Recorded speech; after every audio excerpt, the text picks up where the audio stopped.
Okay, so it is now 1 o'clock. So what we'll do is kick off. Now, whoever's got their small child with them, if you can mute your microphone. Can everyone mute their microphones, please?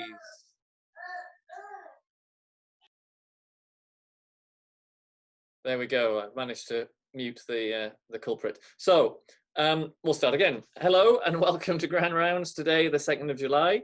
My name's Tom Fowden. I'm the chair and organizer of Grand Rounds. This week we have double Grand Rounds today and then Grand Round Extra tomorrow.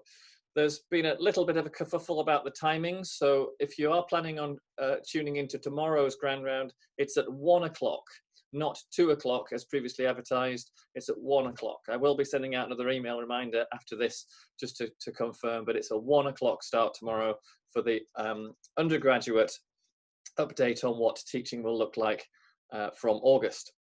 However, today, the Directorate of Medical Education, along with the Deanery and the University of Dundee Medical School, have all pulled together to do a presentation on what medical education will look like post-COVID, if we can dare say post-COVID, but certainly post-first wave, and how they are working together to ensure that we can safely deliver high-quality medical education here in NHS Tayside, the University of Dundee. We have a panel of luminaries who are going to present today, but I'm going to hand over for the introduction to Ben Elliott, who's one of the Associate Directors of Medical Education, and he's going to field things from now. So I'll stop sharing my screen, Ben will share his, and we will get started. There's no operational update today. We might sneak one in tomorrow, but there should be, Colin Fleming will be back next week to do another operational update. So I'll stop sharing that and I'll pass on to Ben, who will share his screen and we'll get going. Hello, can someone wave? Can everyone see my slides and hear me? We're all good, Ben, on you go. Okay, good. Yeah, thanks for that, Tom. Yeah, we thought it would be very useful to have an update on medical education since in these difficult times, which is one of those phrases that we get used to and everyone seems to hate, what is actually going to happen? And as Tom said, we have an esteemed panel today. So we have from the Directorate of Medical Education, we have the Director, some of the ADMEs from the University of Dundee. We have Maggie and Ellie, who are the head of undergraduate division and MBCHB, and we have Jordan Napier, who's been doing a lot of stuff on staff development and online learning. And also from the Deanery, we have Tom and Russell, the Associate Postgraduate Deans, and Fiona, the Foundation TPD. And as Tom alluded to, we have been working together quite extensively, actually, over the last few months, and probably this is one of the benefits of COVID, is that we have been a lot more collaborative. And it's the 75th anniversary of the NHS on Sunday, and we've been having some quite disingenuous claps all around the country, and I don't want to give unnecessary claps where it's not required, but I would definitely like to thank all the trainees and trainers in the health board, particularly the trainees who have massively stepped up the plate, changed their working lives and their learning in a time of additional stress and uncertainty around ARPs, etc. I'd also like to thank our students. I've just been marking some students and they've been doing a lot of online learning over the last few months.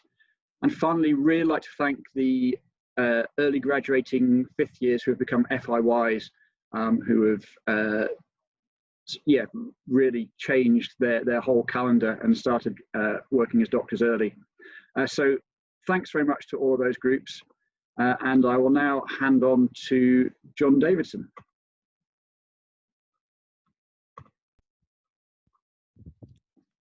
Hi there, can you hear me? Thumbs up, please. Excellent.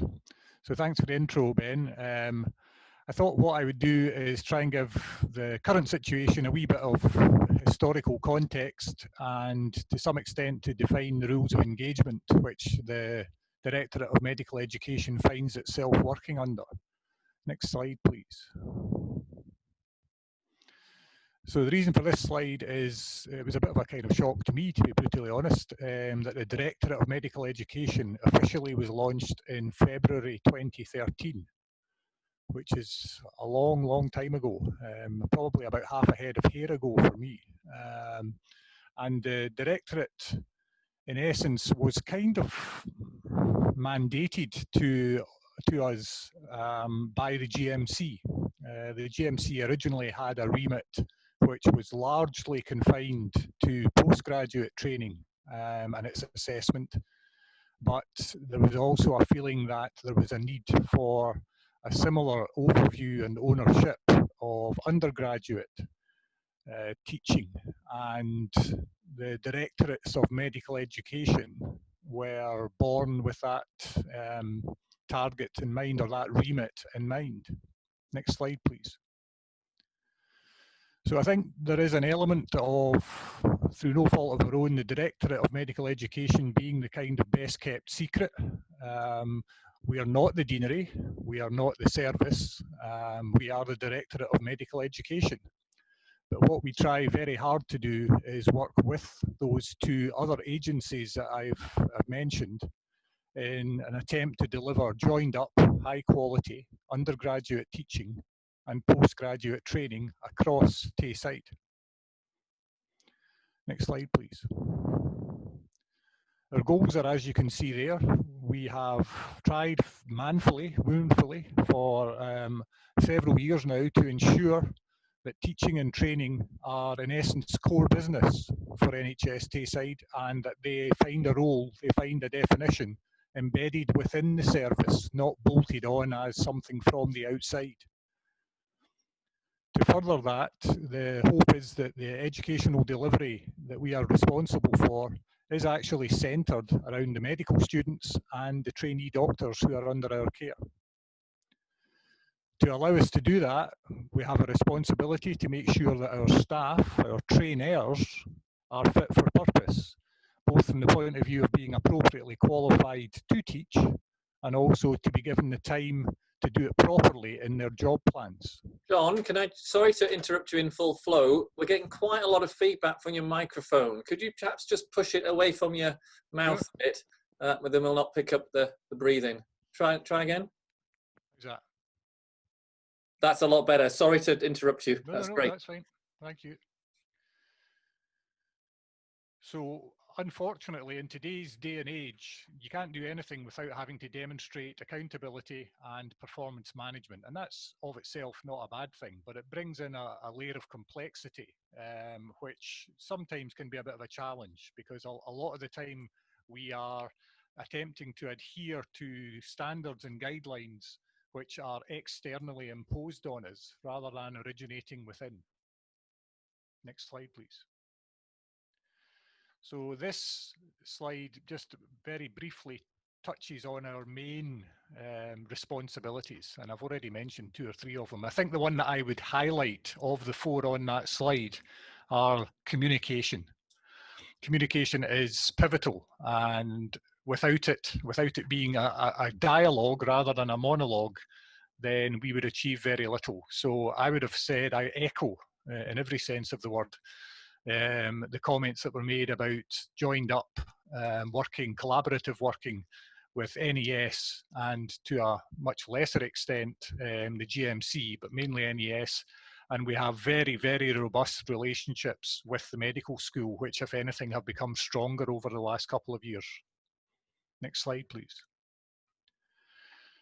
This document that you can see on the slide here, Promoting Excellence, is in many respects our wish list. This is a document which was produced by the GMC. It became live on the 1st of January 2016 and is still valid now.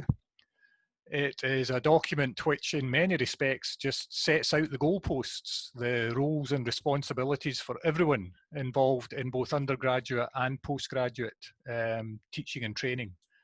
It's about 60 pages long, to be brutally honest. Some of it's a little bit dry, but it's hugely useful and hugely influential for us because it pretty much sets the standards that we as an organisation have to be seen to adhere to and can evidence that we adhere to, and its content is non-negotiable. Similarly, one of our other responsibilities, as recently as yesterday, is to be responsible for the ACT budget, the associated costs of teaching.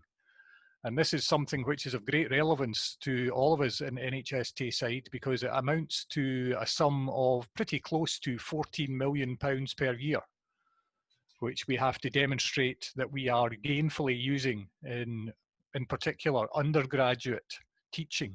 ACT is largely, if not exclusively, focused on undergraduate teaching. So there is a huge burden of expectation that we are able to evidence that we are using that money, using it wisely, and receiving feedback and governance around about our use of that sum of money. And I find it, as the lucky winner who has to chair the ACT meetings, I find it quite daunting to be dealing with sums of money of that magnitude, particularly as I am absolutely not an accountant. So the ACT side of things is quite a challenge, but we usually are able to rise to the task. Next slide, please. So the things that we are measuring are a way of us actually having some kind of feedback, whether we are doing well, whether we are doing badly, or anywhere in between.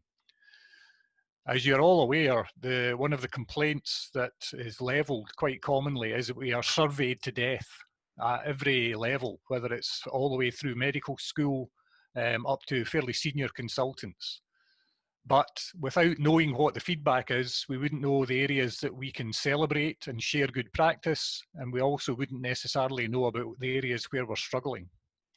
And that's why there is both student experience for the undergraduate side of things, trainee experience for the postgraduate side of things, but there's also quite a big overlap between the two. Similarly, there has to be a robust mechanism for raising concerns, and that's something that we have collaborated actively on with our colleagues, both in NES and also in the medical school. And last on the slide, but certainly not last in terms of our thoughts and our expectation, is that we actually look after as best we can those who are delivering the training, i.e. the trainers. Next slide, please.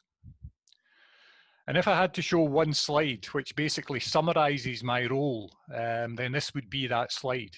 As you can see here in very large, simple shapes for the hard of thinking like myself, the DOME, the Directorate of Medical Education, sits in the centre of what is depicted here as a triangle or a triumvirate. So NHS Tayside, the medical school, and NES are our soulmates, are our nemesis sometimes, but the better that we work together, the better we collaborate, the more effective, the more useful we are going forward. And as I say, if I could actually commend this slide, this explains very eloquently in a very simplistic way where the DOME sits in terms of the educational governance and the delivery of high quality education for both undergraduates and postgraduates in Tayside. I think that's my, well, one more slide which has got our contact details on it. And that's me done, thank you. Thanks, John. And this slide is repeated at the end if anyone wants to contact us. So next I'll introduce Dr. Tony Nicol, who is going to be talking about trainee redeployment. Okay, thank you, Ben. For those of you that don't know me, I'm Tony Nicol. I'm a consultant obstetrician and gynecologist working in Nine Wells Hospital. I am also one of the Associate Directors of Medical Education, and it's my job to support John Davidson in his role as Director of Medical Education and Max Groom, the Deputy Director of Medical Education, and work in collaboration with my colleagues within the DOME. As Ben said, I've been asked to just say a few words about redeployment and Sorry, can you all hear me okay? Can I get a thumbs up from somebody? Good, thank you. Sorry, I got some feedback there. I've been asked to say a few words about redeployment and repatriation, and essentially share our experiences within NHS Tayside of these processes over the last few months. In particular, I'd like to highlight the roles and responsibilities of the Directorate of Medical Education and share with you our standard operating procedure that we've developed to ensure that redeployment and repatriation run as smoothly as possible. Like Ben said earlier, I'd just like to thank all of the health professionals involved over the last few months in providing care throughout the COVID pandemic, in particular the doctors in training who have really stepped up, and also the consultants that have been involved within redeployment and repatriation and making that process as smooth as possible. It was recognised quite early on that there would be a need for redeployment, and this led to a rapid response to this, with many willing doctors in training willing to be redeployed at an early stage. And this redeployment that took place throughout March and early April was largely coordinated by the service. However, it was clear that some principles needed to be established to ensure that this redeployment process could be conducted appropriately, particularly in relation to protecting the educational needs of those doctors in training that were involved in redeployment, and providing clear guidance for staff and support for staff involved in coordinating the redeployment process. Can I have the next slide, please? So as a result of trying to define these principles, we developed a Memorandum of Understanding within the Director of Medical Education, and I'd like to thank Ben for his work on this. And we as a team developed this Memorandum of Understanding, which John took to MLT on the 28th of April. This Memorandum of Understanding was approved, and this really formed the basis for any future redeployment, but also formed the basis for any repatriation that might subsequently take place. If we just go through these principles, it was agreed that any requests for redeployment or repatriation go and come from the Senior Health Board Management Team. And based on the strategic requirements of the Health Board, they would then make a request to the Director of Medical Education and the DME. Ultimately, it was the Director of Medical Education who was responsible as to whether or not it was appropriate for a trainee to be redeployed. It was agreed that the redeployment was a request, and there need to be some voluntary component to this from the trainees that were involved. Ideally, trainees should remain within their base specialty as much as possible and maintain the skill acquisition that they were expecting to gain, and they should essentially be exposed to training opportunities within the redeployed specialty that they would have been exposed to within their base specialty. Another underlying principle was that repatriation back to the base specialty should occur as quickly as possible, and as soon as the service allows and as soon as it's safe to do so. What was clear and what is clear about any redeployment to a different specialty or a different unit, the trainees should receive an appropriate induction, and that doctors in training who are redeployed should also be allocated an educational and a clinical supervisor, and this we felt was mandatory.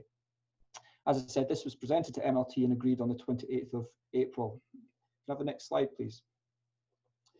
So based on the principles within our Memorandum of Understanding, we within the DME developed a standard operating procedure that was to be used for any future redeployments and also for future repatriation.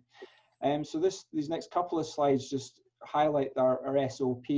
And we'll just take you through that. There's bits in yellow that we highlighted here. These are really the take-home messages from our SOP. Hopefully we'll be able to get this SOP up on the DMA website so that you can look at this at a later date if you need to. So the process, it highlights here, if you look to the right of the screen, that most of the responsibility for redeployment falls within the DME. But again, the initial request for redeployment comes from the service. So the workforce service leads request a redeployment, and that goes towards the Directorate of Medical Education.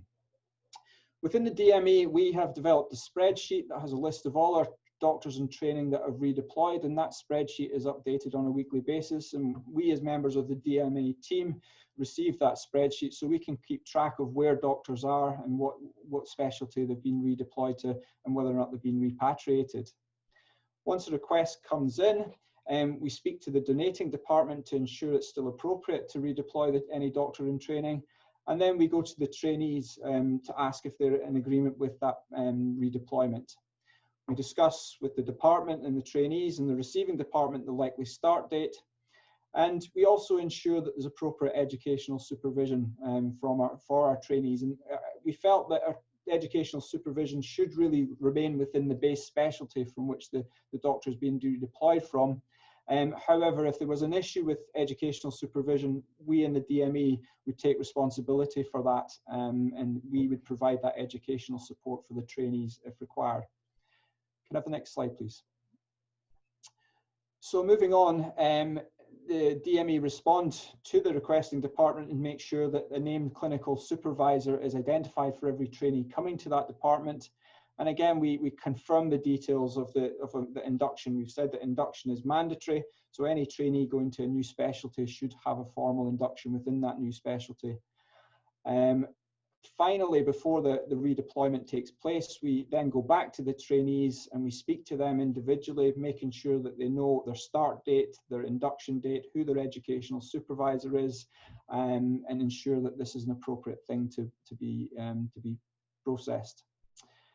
And then we form the workforce service team, and then once the redeployment takes place, we then update our master spreadsheet and we review that on a weekly basis. So again, we're ensuring that the redeployment is running smoothly, and we look at the needs of the receiving department and the donating department to ensure that repatriation can occur in a timely manner when appropriate. So that's our standard operating procedure. Can I have the next slide, please? So I'd just like to give an example of how we use that standard operating procedure within my specialty, within obstetrics, which resulted in the repatriation of a number of doctors who'd been redeployed right at the start of the COVID pandemic. So towards the end of March and the beginning of April, we had 4 of our foundation doctors and 4 of our GP trainees redeployed. I should say that our specialty trainees within obstetrics and gynecology were protected from redeployment, but our more junior doctors, our foundation doctors and GP trainees, they were certainly more than willing to be redeployed and to help out in the COVID areas. We were very much business as usual within obstetrics, and we were a specialty that couldn't shut down. We have about 250 to 300 babies born every month within Tayside, and we had to continue to provide that service within obstetrics. And you see the graph here showing the number of deliveries, and we had to take in more deliveries. We have about 1,000 women a year, delivering in peripheral community midwife units. And these units closed during March, and these women came to 9 Wells. So the workload within maternity increased. What I would also say is that we were able to deliver a maternity service within the antenatal service, within ultrasound, within pregnancy screening. We had an emergency maternity triage that ran as busy as always, and we had our births that were as busy as always. Within gynae, there was a step down in some of the work that we did, particularly within assisted conception unit and within within elective gynecology operating, but we still had to provide an emergency gynecology service, an early pregnancy service, and a termination of pregnancy service. So there was still a need to have doctors in training within gynecology.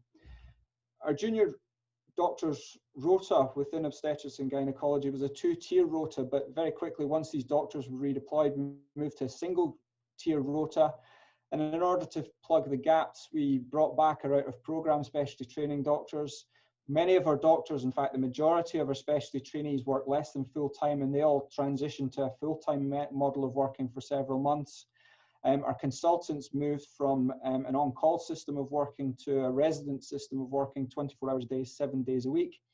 And thereafter, we had 4 foundation intermediate year doctors join us in the middle of April. Just as an aside, at this moment in time, I'd like to say we have had a really positive experience with our FIY doctors, as I'm sure many others within the organisation have had.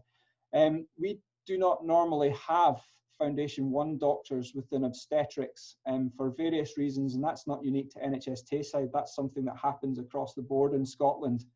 But what we realised locally, we had our FIY doctors attached to obstetrics, and both here and across the country, this has been a hugely positive experience, not only for the FIY doctors, but also for the obstetricians and midwives.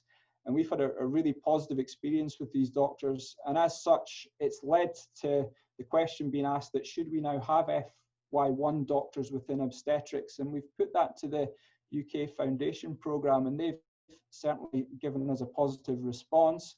And this is something that we're looking to do, not just locally, but also nationally. So this is one service improvement that's come out of this reorganisation of service in response to COVID. And this is a really positive outcome, I think. So to come back to our redeployment and repatriation, we recognised very quickly with the volume of work that we had that we perhaps had been too keen in offering our doctors for redeployment at an early stage.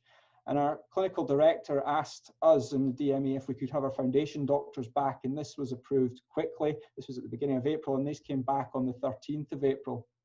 However, as time went on through the pandemic, we felt there was a need for more support within the service.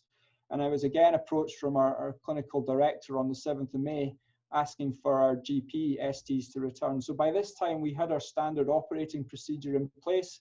So we had clear guidance about how we should get these doctors or how repatriated back within their base specialty. So we took this to the Director of Medical Education, and we discussed this as a team with the within the DOME and my colleagues and my ADME colleagues. And then we communicated with the specialties to which these doctors have been deployed. We spoke with the CDs within medicine and the AMDs within medicine, and we spoke to the Director of Postgraduate GP Education. And there was general approval for these GPSTs to return to their base specialty.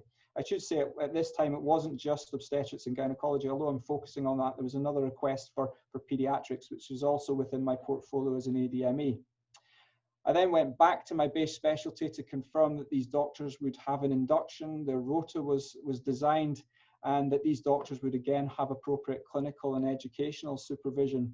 So once we had approval from the base specialty and the returning specialty, I was able to then go to the trainees, and we contacted the trainees directly. I contacted some of the trainees, spoke to them via telephone, met some of them face-to-face, and some of my colleagues in the DME met with the trainees that had been assigned to the COVID ward and spoke to them face-to-face. And the trainees were all willing and agreed to return to obstetrics and gynecology. And they came back to join us on the 18th of May 2020 and are still working with us and doing very well within the specialty. So essentially what I've just described is how we developed the Memorandum of Understanding and the principles of redeployment and repatriation, and that led to the development of the SOP. And that SOP has been really useful in terms of redeployment and repatriation, particularly back into our specialty and into pediatrics.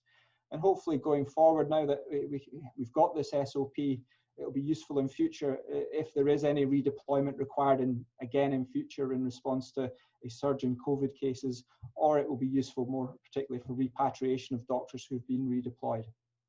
So that's really all I've got to say. I'm happy to answer any questions at the end, but I'll pass on to the next speaker. Thank you very much. Okay, thank you, Tony. So next I'd like to introduce Dr. Ellie Hollisall. I hope you're there, Ellie, who is multitasking and doing, I think, 2 Zoom meetings at once on the School of Medicine update. Oh, thank you. Yes, sorry, I joined ever so slightly late, but I'm here now. I've got a very quick update, really, just very keen to make sure that we're emphasising the interaction and integration between the undergraduate side of things and the postgraduate side of things. I've only got 2 slides, but you could advance to the next one, Ben, if that's all right. So I wanted to start by highlighting what we'd identified from the undergraduate perspective as being our priorities.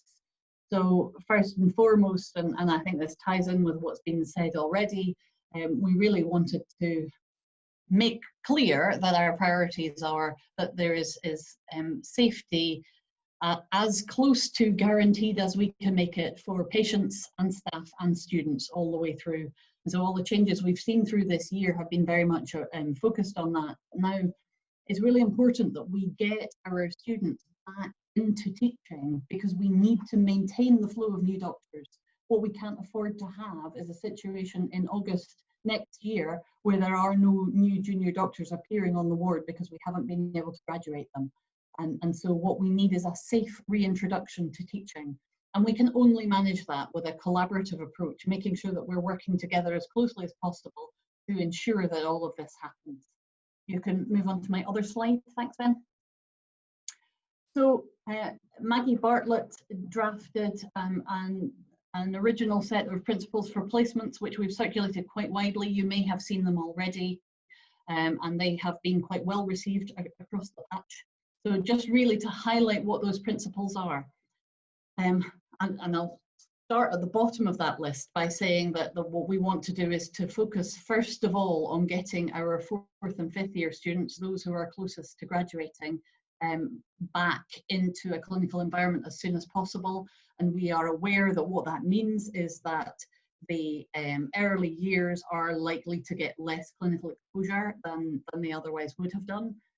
But we would hope that as the system starts to return to something resembling normal, that we are able to give clinical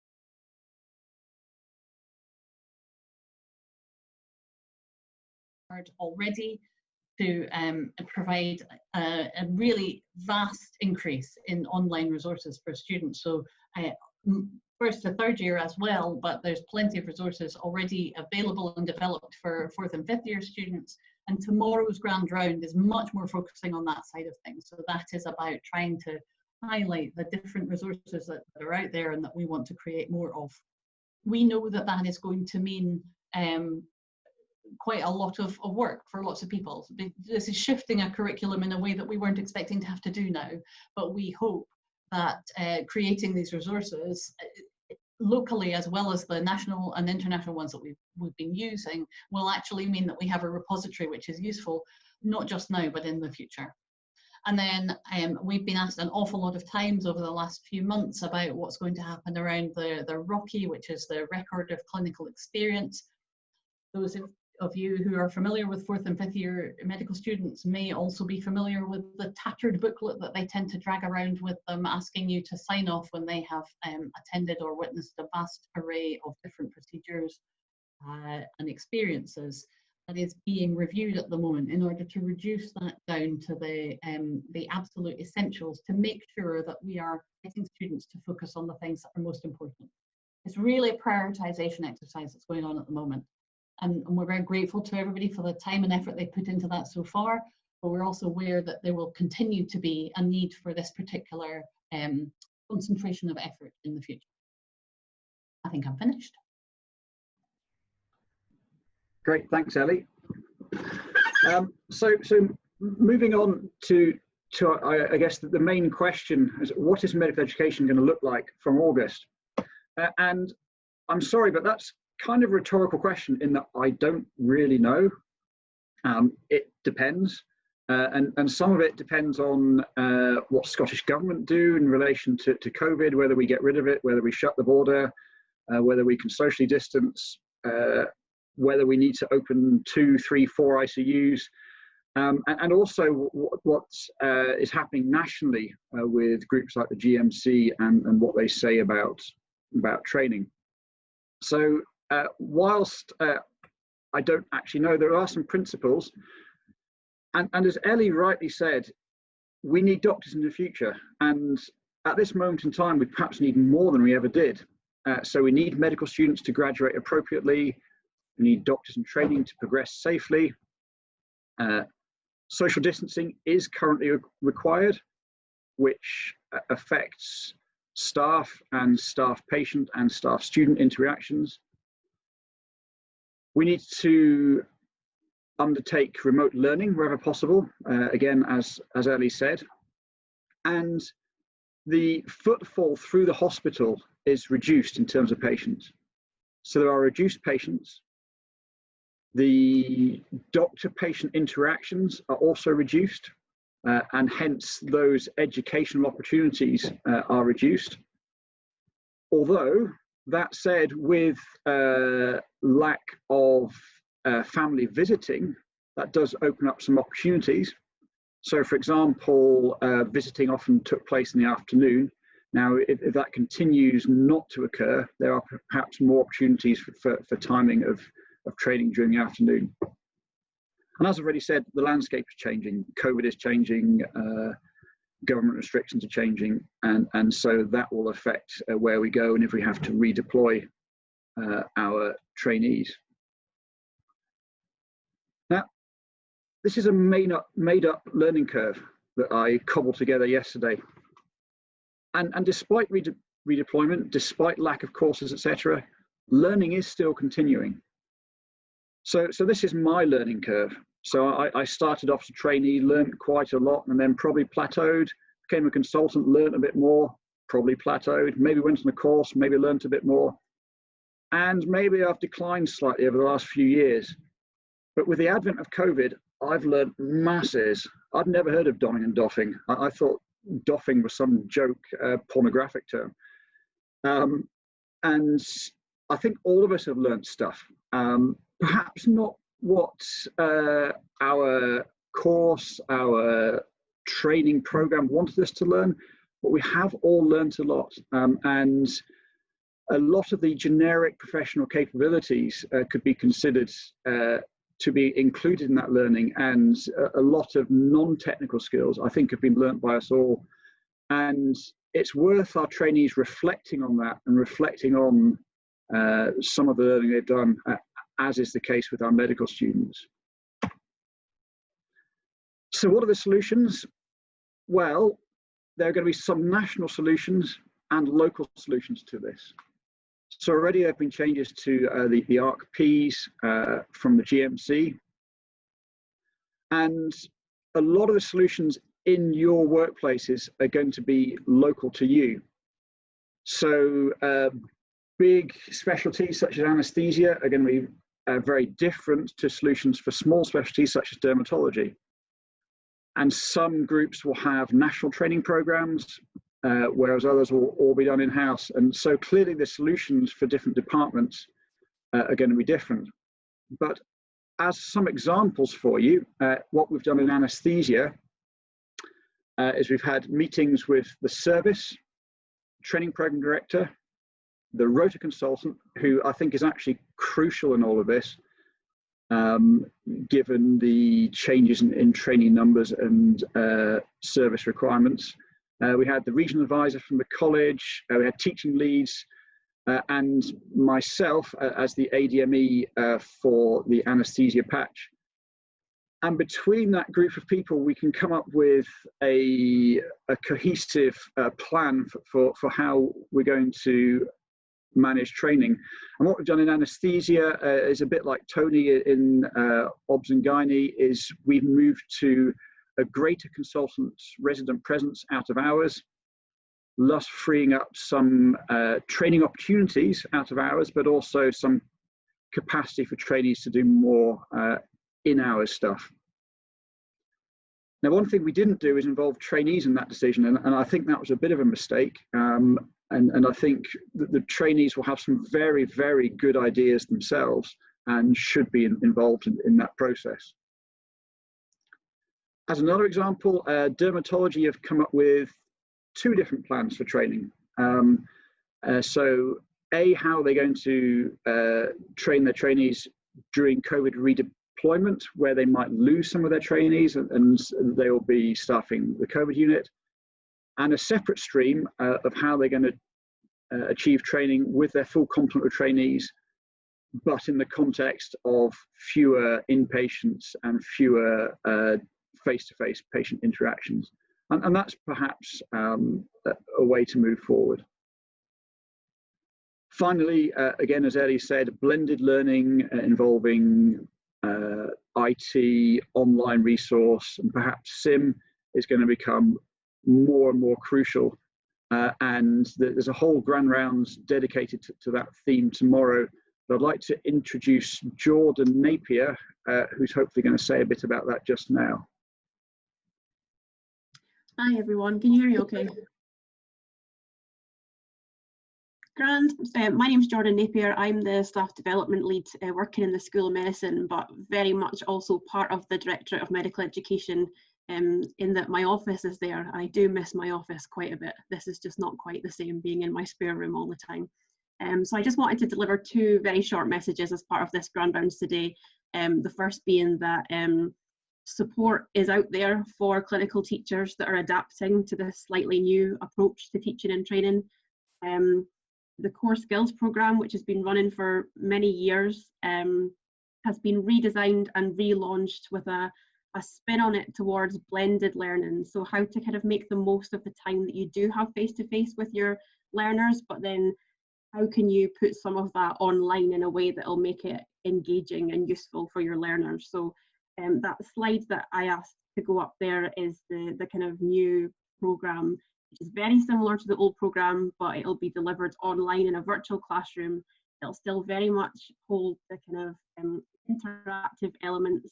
Unfortunately, we can't give you lunch anymore, which I know I'm gutted about as well, but hopefully we can make it as informal as possible and just some discussions going about how to make the most of this situation.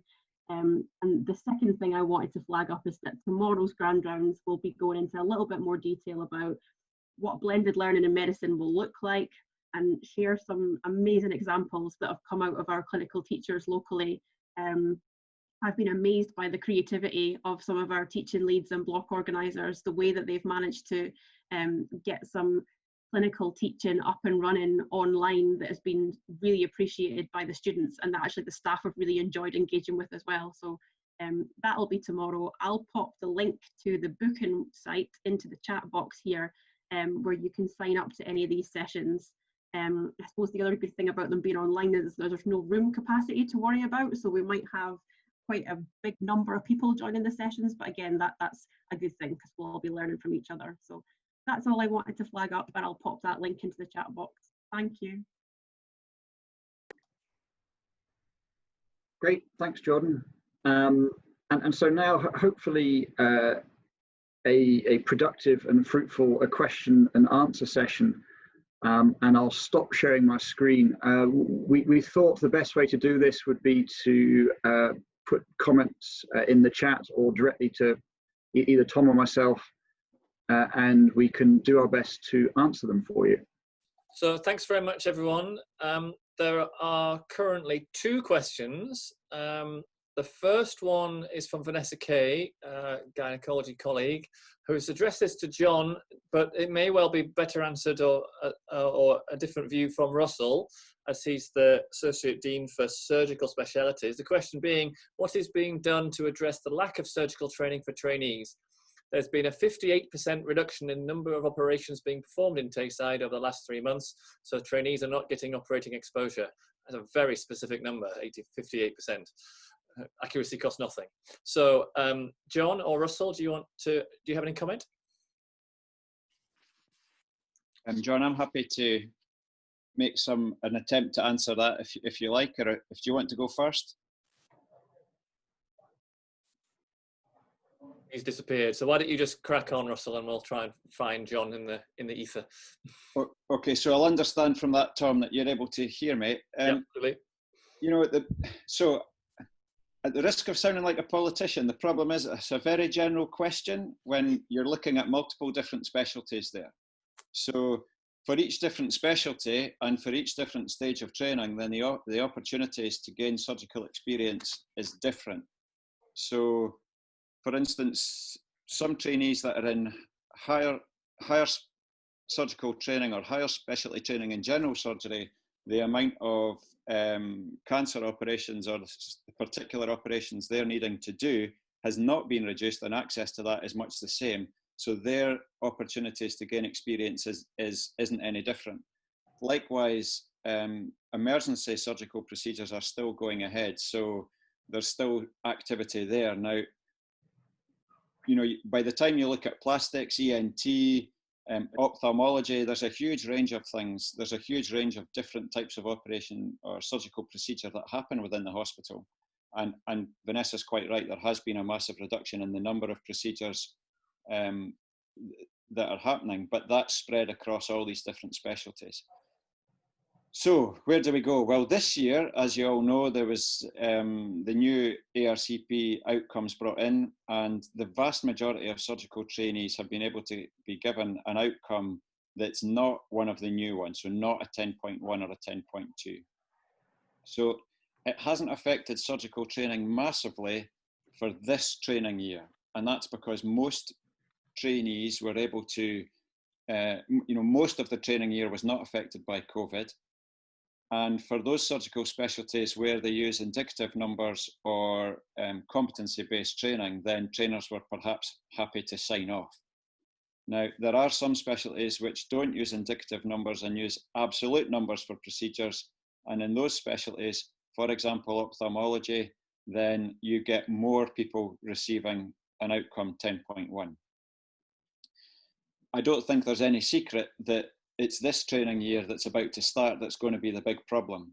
And I think everyone's predicting that there will be issues with surgical training probably across the board for over the next 12 months, because if there's less activity, then how do we make sure that people are getting the experience done? And it won't just be, this won't just be for surgery, but Ben's already described changes that have been made within anaesthetic training, because all the theatre-based specialties are going to have the same problem. And the same problem is going to exist within medicine, Tom, for all the clinic-based specialties as well. It's difficult to gain. All of that stuff is going to change. We don't have all the answers, but certainly, yeah, there's going to be issues. Now, I could go on, but the first thing would be how, exactly as Ben said, what's going to be the actual way that people are getting procedures done. So as specialties try and deal with the problem and figure out ways of continuing their clinical activity, then that's going to allow the surgical experience or the operating experience to come back online. And it's going to be different. People are going to have to utilize, there's going to have to be more simulation, there's going to have to be more remote learning and tech-based learning as well. But there's no question it's going to be different for the next 12 months. John, do you have anything else you want to add to that? Just searching for him. I can perhaps come in here, Tom. Yeah, of course. One thing that we're planning in anaesthesia is we're different to surgeons, but we're quite procedural-based specialty. The way I see our very junior trainees, particularly our new starts, is a lot of their focus is on technical skills. They need to be able to do stuff. They need to be able to intubate people, put lines in. Whereas for our more senior trainees who we're training to become consultants, a lot of the focus should be on non-technical skills. Supervision, working in complex environments, team working, etc. And so we're planning on doubling up some trainees, whereby a senior trainee will run a list with consultant supervision, and they will be expected to manage a more junior trainee who's perhaps focusing on the more technical skills, whilst the senior guy is doing non-technical stuff, and then have some feedback on that afterwards from the consultant. And that's one way of doubling up, if you like, on the learning opportunities. Sounds good. This leads on very nicely to the next question, which is, has anything been decided re GP FY2s and STs? Our way of working has dramatically changed, with mainly telephone consultations and very little face-to-face. And we don't have any GP leadership representation that I'm aware of, but we do have Fiona Cameron, who's the Scotland-wide lead for Foundation School. So she might be able to tell us about the FY2 aspect. Fiona, are you there? Yeah, I can take that. Yes, absolutely, and I think I'm quite fortunate position that our one of our FTPDs in Tayside is a GP. So we've got quite close links locally, and we're developing wider links nationally with the GP population across Scotland and Foundation. I think GP is working differently, and I think that is probably the way the future will develop, and GPs have embraced a different form of working. A lot of their work is online. It is doing telephone conversations, and it is a skill that trainees are learning. So we are certainly not planning to take trainees at foundation level out of GP. Quite the converse, actually. We're expanding our GP experience so that actually half of our foundation doctors will have a GP post in their 2 years of foundation training. So I can't answer anything about STs, but certainly for our foundation doctors, they will be carrying on in GP. And I think the whole consultation process is different, might give patients more flexibility, being able to not have to turn up to surgery, being able to contact their doctor, and only when necessary to do face-to-face. GP, I believe, from speaking to Simon Austin, who is my TPD, is incredibly busy at the moment. They're seeing a lot of people who have been sitting at home and doing the right thing and not coming into hospital and not seeing their doctor, so they're actually quite unwell. So there's a lot of pathology, so it's actually quite a good experience, just different.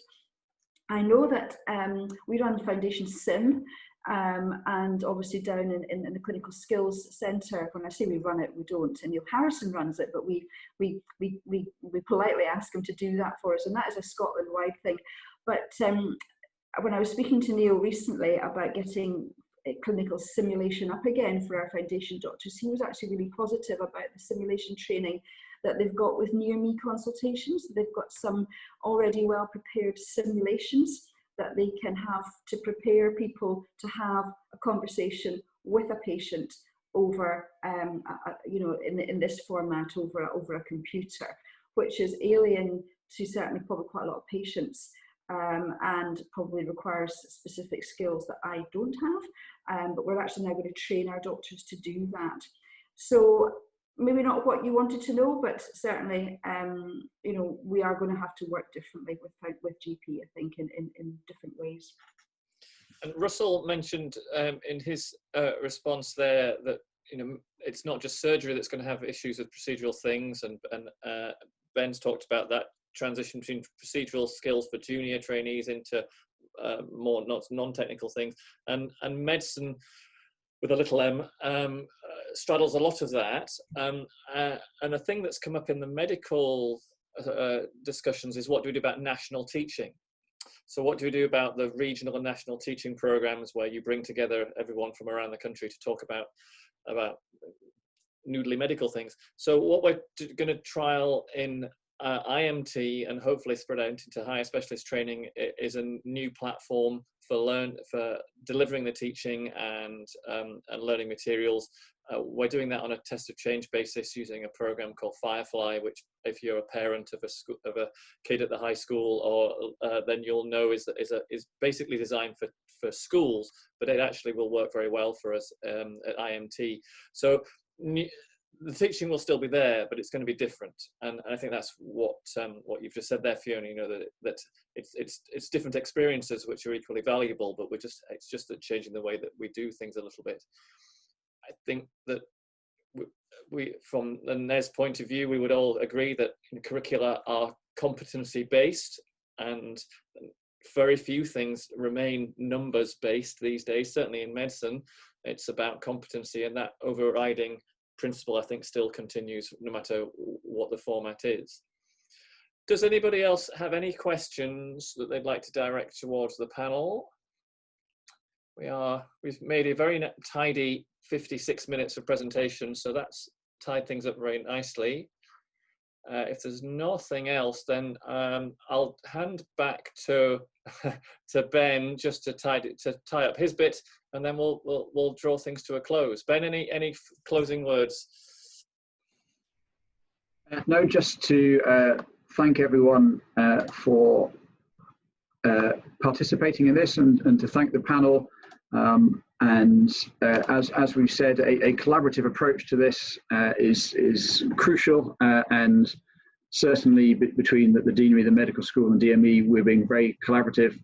But it's tough times ahead, and as we've said, and Russell said again, that a lot of the solutions are going to be local, and within different patches, we're going to need to try and come up with our own solutions to that. But the Deanery and the medical school and us and the DME are there to help, and each specialty has an ADME assigned to it. We have our own little portfolio, so we can help you, and that can be found on the DME website. And I've got, hopefully, that email address once again if my slide will work. There we go. If anyone wants to contact us. Thank you. Okay, thanks very much, Ben. Just to remind you that there is another Grand Round Extra tomorrow, which goes into more detail about how the undergraduate curriculum is going to work. And of course, we're all involved in that process. A huge amount of the teaching is done by NHS Tayside staff, working closely with the university. So it's at 1 o'clock tomorrow. The link is in the chat just now. 1 o'clock. I'll send an email around to remind everybody. Thanks very much to all the speakers today. It will take a little bit longer than normal for me to put this up onto YouTube because my internet connection dropped out in the middle of it, so I'll have to sew 2 files together, but that's fine. Technically, this is the new normal, isn't it? If your internet fails, where are you? So thanks to everyone, and I hope you enjoy the rest of the day, and see you tomorrow.